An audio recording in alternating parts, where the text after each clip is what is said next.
गिबियावनो आंनि खुलुमनायखौ जासिहरनाय जाबाय। दिनै एचएस नि रिजाल्ट फोसावदों। बेयाव आं 74% लानानै पास जानो हादों। थांनाय 2022 मायथाइयाव आङो मेट्रिकखौ पास जादोंमोन। मेट्रिक पास जानायाव आंखौ गोबां सुबुंफोरानो हेफाजाब खालामदों। गिबियैनो आं मुंख'नो सानदों आसामनि केबिनेट मन्त्रि सार इउ.जि. ब्रह्म आरो बिनि लोगोसे आङो साबायखर बावनो सानबावदों सार राकेश ब्रह्म सार।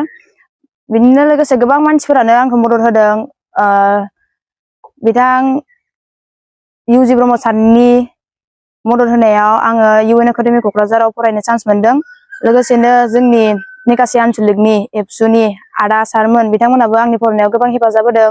लोगोसेनो इउ.एन. एकाडेमि क'क्राझारनि गोरायुं सार कृष्ण गपाल बिथाङाबो गोबां हेफाजाब होदों। जेब्ला आंना फाइनान्सियेल इसु जादोंमोन फर्म फिलाप बानायनायफोराव, अब्ला बिथांजों दान्दिसे सम रायलायहैबानो बिथाङा एडमिसनफोरखौ फ्रियावनो खालामना होयोमोन। बिनि उनाव आंनिनो बिबथै जगदीश रामसियारि सारखौनो होनजागोन, मानो होनबा बिथाङाबो सासे दा फोरोंगिरि। बिथाङाबो गोबां हेफाजाब होदों आंनि फरायनायाव। आंखौ क'क्राझार दोनहैनाय, लांनाय लाबोनाय, खबर लानाय बेफोरावबो बिथाङाबो गोबां मदद होदों। लोगोसेनो आंनि फोरोंगिरि सार मिसमोनखौबो आङो साबायखर बावगोन, मानो होनबा बिथांमोनाबो आंनि फरायनायाव गोबां मदद होबोदों आरोना। रावबो मदद होयि बिदि बुंनो हाया, गासिबो मदद होबोदों। जेब्ला आं मेट्रिक पास जादोंमोन गोबां मानसिफोरानो आंनाव अनसुंथाइबो होदोंमोन। आंखौ मदद होगिरि बिथांमोननि मुंखौ मख'जोबनो हानाय नङा, मानोना गोबां मानसियानो आंखौ हेफाजाब होदों।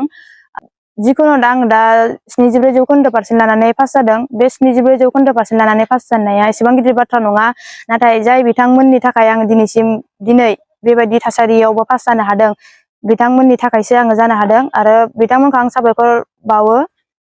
बिथांमोननि नाजानाय आरो हेफाजाब होनायजों आङो बेफोरबायदि फरायनो सुबिदा मोनदों।